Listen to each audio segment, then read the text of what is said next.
അനുവേട്ട സ്വാഗതം. ഓർമ്മയിലെന്നും സുകുമാരിയമ്മ എന്നീ പരമ്പരയിലേക്ക് ഞാൻ വിളിച്ചപ്പോൾ ഒരു ആമുഖമായിട്ട് എന്നോട് പറഞ്ഞത് ഏതെങ്കിലും ഒരു സിനിമയിലല്ല സിനിമയ്ക്കകത്തും പുറത്തുമായ ഒരു വലിയ ആത്മബന്ധം അമ്മയെ പോലെ ഒരാളാണ് ഒരുപാട് നാളായിട്ടെന്ന് ഇവരെല്ലാവരും പറയുന്നു. നമുക്ക് സിനിമയിൽ തന്നെ ഒരുപാട് പേർക്ക് അങ്ങനെ ഒരു മാതൃത്വത്തിന്റെ ഭാവമായിട്ടാണ് എപ്പോഴും സുകുമാരിയമ്മയെ അറിയുന്നതും കാണുന്നതുമെല്ലാം.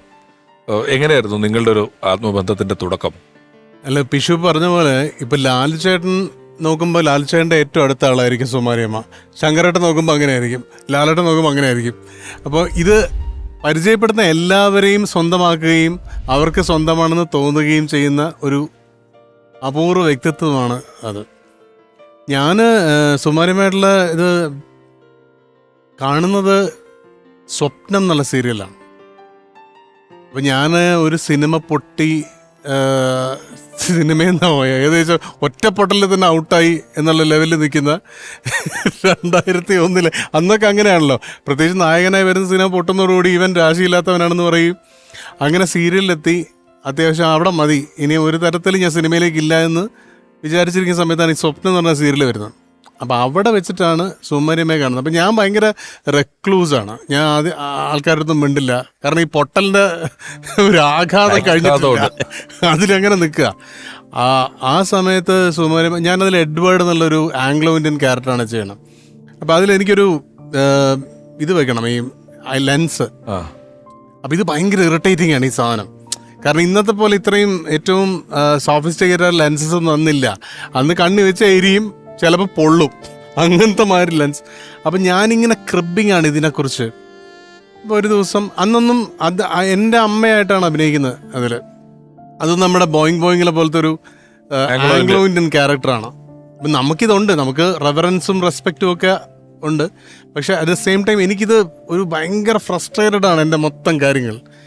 അന്ന് പുള്ളിക്കാരി ഒരു 3-4 ദിവസം കഴിഞ്ഞ് എന്നെ അടുത്ത് വിളിച്ച് എന്താ മോനെ പ്രശ്നം എന്ന് ചോദിച്ചു തുടങ്ങുന്ന ഒരു ബന്ധമാണ്. അന്ന് സുകുമാരിയമ്മ പറഞ്ഞ കാര്യങ്ങൾ പിന്നീട് ഒരു വലിയ വഴിവിളക്കായി നമുക്ക് കാലങ്ങളായി നിന്നിട്ടുണ്ട്. അത് അവരുടെ ജീവിതം കൊണ്ട് എനിക്ക് കാണിച്ചു തരികയും ചെയ്തിട്ടുണ്ട്. ഇപ്പം ലാൽച്ചേട്ടൻ പറഞ്ഞ് ഞാൻ കേട്ടു, ആ കാലൊടിഞ്ഞ ഇതേ സമയത്താണ് അമ്മ ട്രിവാൻഡ്രം ലോഡ്ജിൽ അഭിനയിക്കാൻ വന്നത്. ട്രിവാൻഡ്രം ലോഡ്ജിൽ ഇതുപോലെയാണ്, നിന്റെ പടം തുടങ്ങിയല്ലേ, ഞാൻ എന്നാ വരേണ്ടത്, ഇതാണ് ചോദ്യം. അപ്പം ഈ സമയത്ത് കാലൊടിഞ്ഞിട്ടില്ല.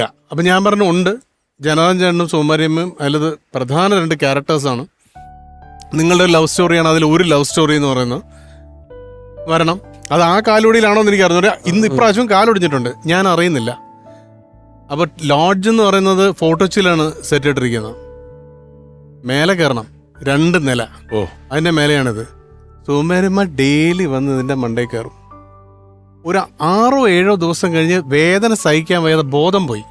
അന്നാണ് ഞങ്ങളെല്ലാം അറിയുന്നത് ഇത് കാലൊടിഞ്ഞിരിക്കുകയാണെന്നുള്ളത്.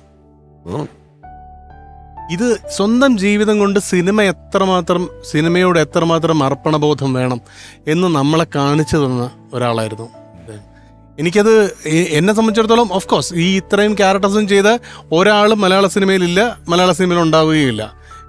ഇത്രയധികം ഈ പറഞ്ഞ പോലെ ഒരു തട്ടമിടും, അടുത്ത് കഴിഞ്ഞ ഒരു കച്ച എടുത്താൽ ക്രിസ്ത്യാനിയായി, അപ്പുറത്ത് കുറി തൊട്ടാൽ വള്ളുവനാടൻ അമ്മിയാര ഒരു സ്ത്രീ. അത് വേറെ ആർക്കും സാധ്യമാവുന്നൊരു കാര്യമല്ല. അത് വിത്തിൻ സെക്കൻഡ്സ് ആണ് സംഭവിക്കുന്നത്. ഈ പറയുന്ന പോലെ നമ്മൾ എന്താണ് മെത്തേഡ് ആക്ടിങ്, 30 ദിവസത്തിൻ്റെ ധ്യാനം, തപം, ഇതൊന്നുമില്ല.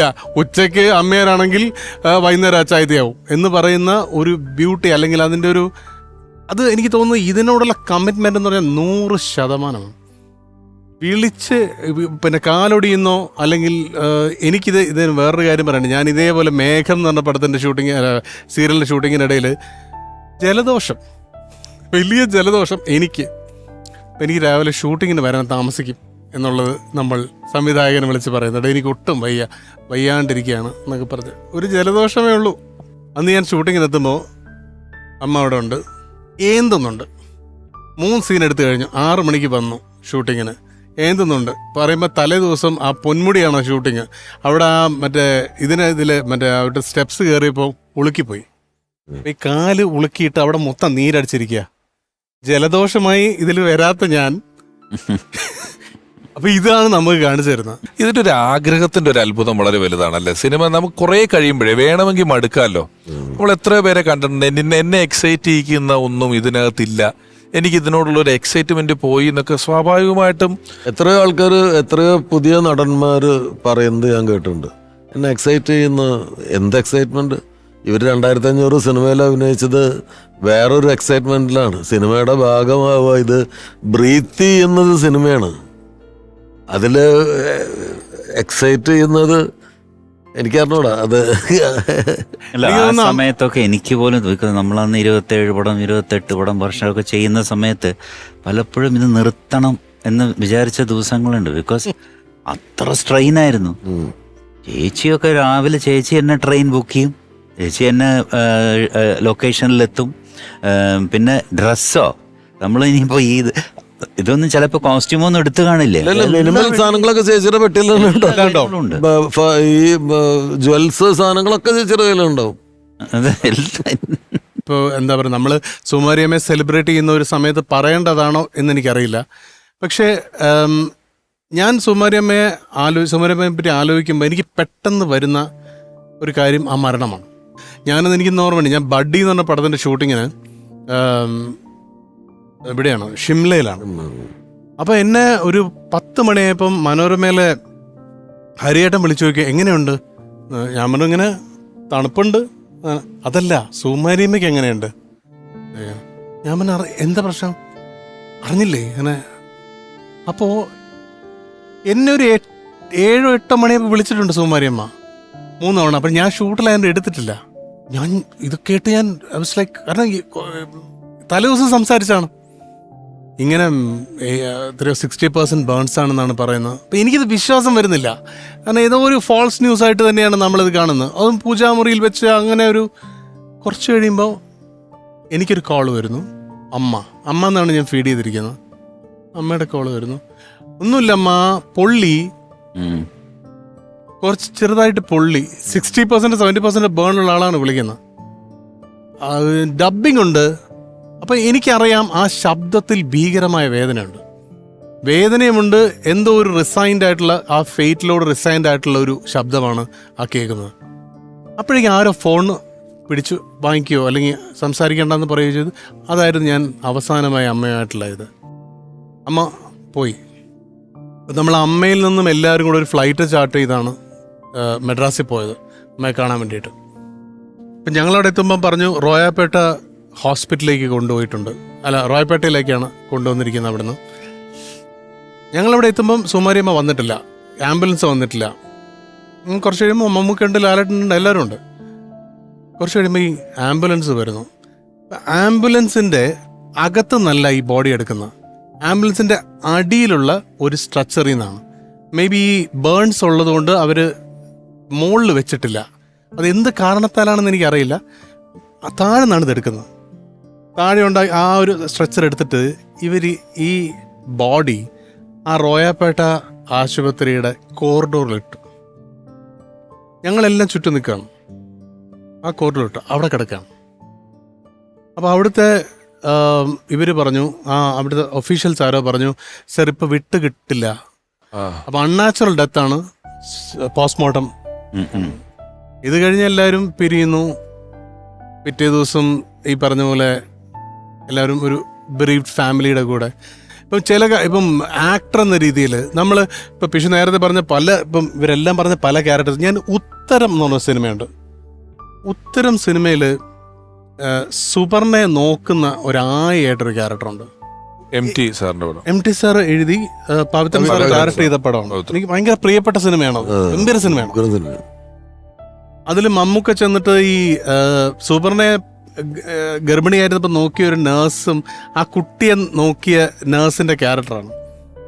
എന്ത് ഈസി ആയിട്ടാണ് അത്തരം ഒരു വളരെ വരണ്ട ഒരു ഭൂമികയിലേക്ക് അവർ ട്രാൻസ്ഫോം ചെയ്തത്, ആ ക്യാരക്ടർ ട്രാൻസ്ഫോം ചെയ്തത്. കാരണം സിമ്പിൾ ക്യാരക്ടറാണെന്ന് തോന്നാം, പക്ഷേ ഇറ്റ് ഇസ് നോട്ട് ഈസി. ഒരു ആക്ടർക്ക് എന്ന രീതിയിൽ നമുക്ക് മനസ്സിലാവും, ഇറ്റ്സ് നോട്ട് ഈസി. ഇപ്പം ഡിക്കമ്മായിയെ നമുക്ക് മനസ്സിലാക്കാം, ഇങ്ങനത്തെ ക്യാരക്ടേഴ്സ് നമുക്ക് മനസ്സിലാക്കാൻ പാടാണ് ഒരു ഇൻഹാബിറ്റ് ചെയ്യാന്ന് പറയുന്നത്. ഇങ്ങനത്തെ നമ്മളിപ്പം ആയാന്ന് പറയുന്നിടത്തുനിന്ന് ഞാൻ പറയാണ്, നമ്മളൊരു എപ്പോഴും മലയാളി എപ്പോഴും ആഘോഷിക്കുന്ന നമ്മുടെ ദശരഥത്തിന്റെ ക്ലൈമാക്സ് എടുത്താല് അയ്യോ ട്രൂത്ത്.